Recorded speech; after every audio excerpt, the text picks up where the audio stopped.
On the morning of Tuesday, July 21st, 2026, atmospheric dynamics converged over the Great Lakes to create one of the most severe convective summer storms experienced by northwestern Pennsylvania in recent history. Residents across Erie County were awoken not just by the flashes of cloud-to-ground lightning, but by a deafening metallic roar as golf ball-sized hail slammed into residential neighborhoods, commercial sectors, and agricultural zones. The National Weather Service, NWS, had placed the region under an enhanced severe weather outlook early in the week, but the rapid intensification of this specific supercell over the warmer-than-average waters of Lake Erie caught many by surprise. The primary catalyst for this historic meteorological event was a sharp, fast-moving cold front slicing into a highly unstable, moisture-rich air mass that had settled over the Rust Belt.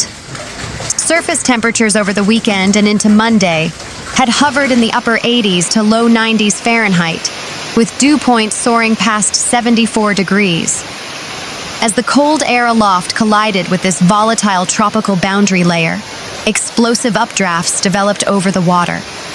Supported by strong mid-level environmental wind shear, these updrafts began to rotate, transforming a standard line of morning showers into a highly organized, hail-producing supercell that tracked directly southeastward into Erie County. The rotating updraft within the storm core was powerful enough to suspend heavy water droplets high above the freezing level for an extended duration. In this sub-zero high-altitude environment, supercooled water droplets continuously coated the ice nuclei, creating massive layered hailstones. By the time the vertical updraft could no longer support the weight of the accumulated ice, a severe hail core collapsed directly over urban and suburban sectors of Erie, Evans Estates, Mill Creek Township, and Girard. The storm made landfall along the immediate Lake Erie shoreline around 7:45 a.m., immediately unleashing its core of heavy precipitation and ice. The western and central portions of Erie County bore the initial brunt of the hail bombardment. In Girard, the sound of the storm was described by local residents as resembling a continuous freight train or a low-flying jet engine. Within minutes, streets, lawns, and driveways were completely blanketed in white, looking more like a midwinter lake-effect snowstorm than a mid-July morning. The physical dimensions of the frozen precipitation were staggering. Official spotters and emergency personnel confirmed widespread hail sizes ranging from quarters, 1.00 inches in diameter, to golf balls, 1.75 inches in diameter. In some isolated microburst zones within Girard, there were reports of jagged, irregular ice chunks measuring nearly 2 inches across. Because the hail accompanied severe straight-line winds, the ice became airborne projectiles, striking buildings and vehicles horizontally rather than vertically. As the supercell pushed eastward into Mill Creek Township, the hail density remained exceptionally high. The combination of dense ice accumulation and torrential rainfall choked local storm drains within minutes. Streets such as West Lake Road and sections of Route 20 quickly transformed into raging torrents of water, clogged with floating chunks of hail and shredded foliage. The sheer volume of ice physical altered the microclimate of the immediate area, causing a rapid 20-degree drop in surface temperature and creating a thick, eerie layer of ground fog that severely reduced visibility for early morning commuters. The economic toll of the July 21st storm is expected to rank among the highest for a single-day convective event in the region. Property damage reports began flooding into emergency dispatch centers before the storm had even fully exited the county. The combination of high-velocity winds and golf ball-sized ice proved catastrophic for residential structures, commercial facilities, and automobiles. Vehicles parked outdoors across Girard, Mill Creek, and the city of Erie suffered immense damage. Thousands of cars sustained shattered windshields, spider-webbed rear glass, and heavily dented hoods and roofs. Car dealerships along major commercial corridors reported near-total losses on their outdoor inventory, with rows of new vehicles, sports hundreds of deep dimples from the impact of the ice. Residential roofs bore the brunt of the vertical and horizontal kinetic energy delivered by the hail. Siding on western-facing walls of homes was completely obliterated, with vinyl siding punctured, cracked, or entirely ripped away from the underlying wood sheathing. Standard asphalt shingles were stripped of their protective granules, compromising the watertight integrity of hundreds of homes. In historical districts, older stained glass windows and delicate architectural features were shattered. The agricultural sector surrounding the urban core suffered immediate financial hardship. Local nurseries, commercial greenhouses, and agricultural cooperatives reported massive structural failures as the heavy ice cracked glass panes and tore through industrial polyplastic coverings. Crops of seasonal fruits and vegetables, particularly grapes and apples in the eastern fields of the county, were shredded by the falling ice stones, wiping out entire harvests for local farmers. Alongside the destructive hail, straight-line winds peaking between 50 and 60 miles per hour created a secondary crisis, a massive failure of the local electrical grid. The high winds, combined with the extra weight of water and ice on fully leafed summer trees, caused hundreds of large limbs and whole trees to snap, pulling down primary power lines and snapping utility poles. By 9 a.m. on Tuesday, FirstEnergy and local utility providers reported that more than 2,000 customers in Erie County were completely without electrical power. The hardest hit zones included Mill Creek Township and neighborhoods immediately bordering West Lake Road. The loss of electricity created immediate cascading complications throughout the community. Major intersections lost power to traffic control signals, forcing police forces to deploy personnel to manage dangerous, unlit crossings manually amidst the debris.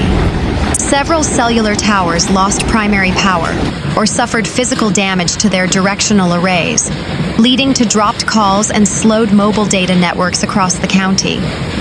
Because the storm dropped up to 2 inches of rain in less than an hour alongside the hail, the sudden loss of electricity disabled residential sump pumps. With disabled pumps and clogged storm drains, hundreds of homeowners faced flooded basements, compounding the structural damage caused by the hail outside. Utility repair crews were dispatched immediately, but their progress was severely hampered by the sheer volume of physical debris blocking key transit routes. In many neighborhoods, tree removal crews had to use chainsaws to clear paths for utility bucket trucks to safely reach the snapped wires and broken crossarms. Emergency dispatchers processed a massive surge of calls to emergency services, detailing downed trees, structural collapses, active fires caused by arcing wires, and localized flash flooding.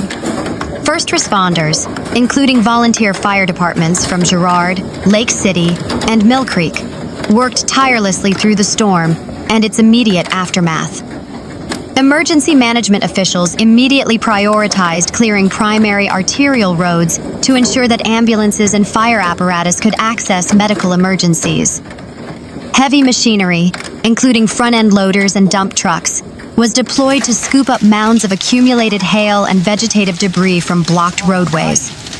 A violent and fast-moving severe summer thunderstorm slammed into the Boise metropolitan area on Thursday evening, July 23, 2026, unleashing a chaotic mix of quarter-sized hail, destructive wind gusts up to 67 miles per hour, torrential downpours, and widespread flash flooding. The sudden atmospheric onslaught forced residents to scramble for cover, disrupted regional transportation, and triggered urgent emergency responses across Ada County. The National Weather Service, NWS, in Boise, issued multiple consecutive severe thunderstorm warnings and immediate flash flood warnings, as radar systems indicated a highly volatile supercell tracking directly over the city.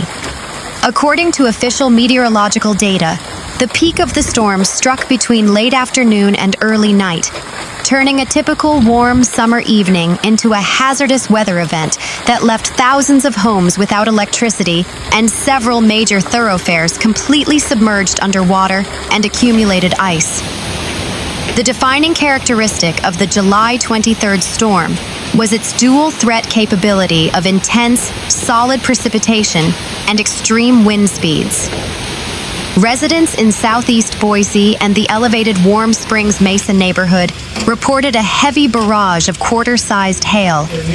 The ice pellets, measuring roughly 1 inch in diameter, pelted residential roofs, shattered fragile windshields, and stripped dense summer foliage from trees.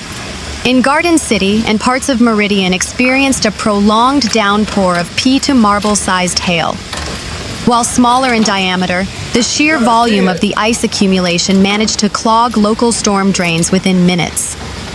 The official NWS weather station located at the Boise Airport Terminal registered a peak wind gust of 67 miles per hour, while surrounding residential neighborhoods consistently clocked wind speeds between 60 and 64 miles per hour. The combination of heavy hail and near hurricane-force gusts proved catastrophic for the local tree canopy.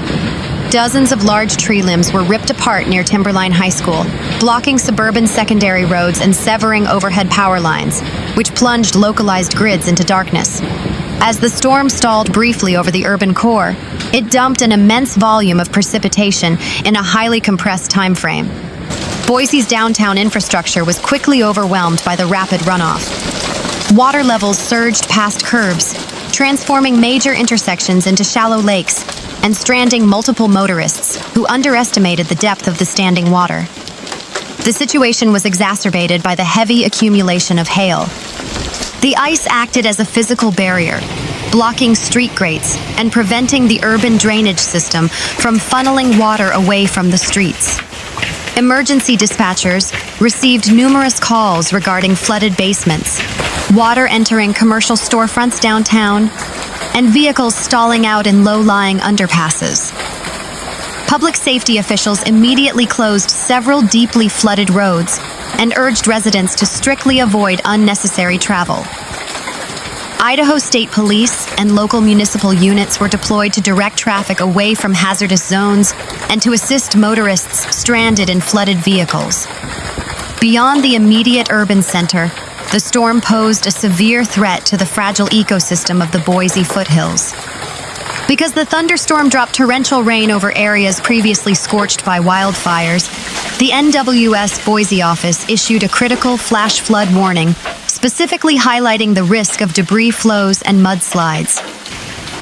Residents in these high-risk areas were advised to stay highly vigilant and prepare for rapid evacuation if mud or debris began to shift near their properties.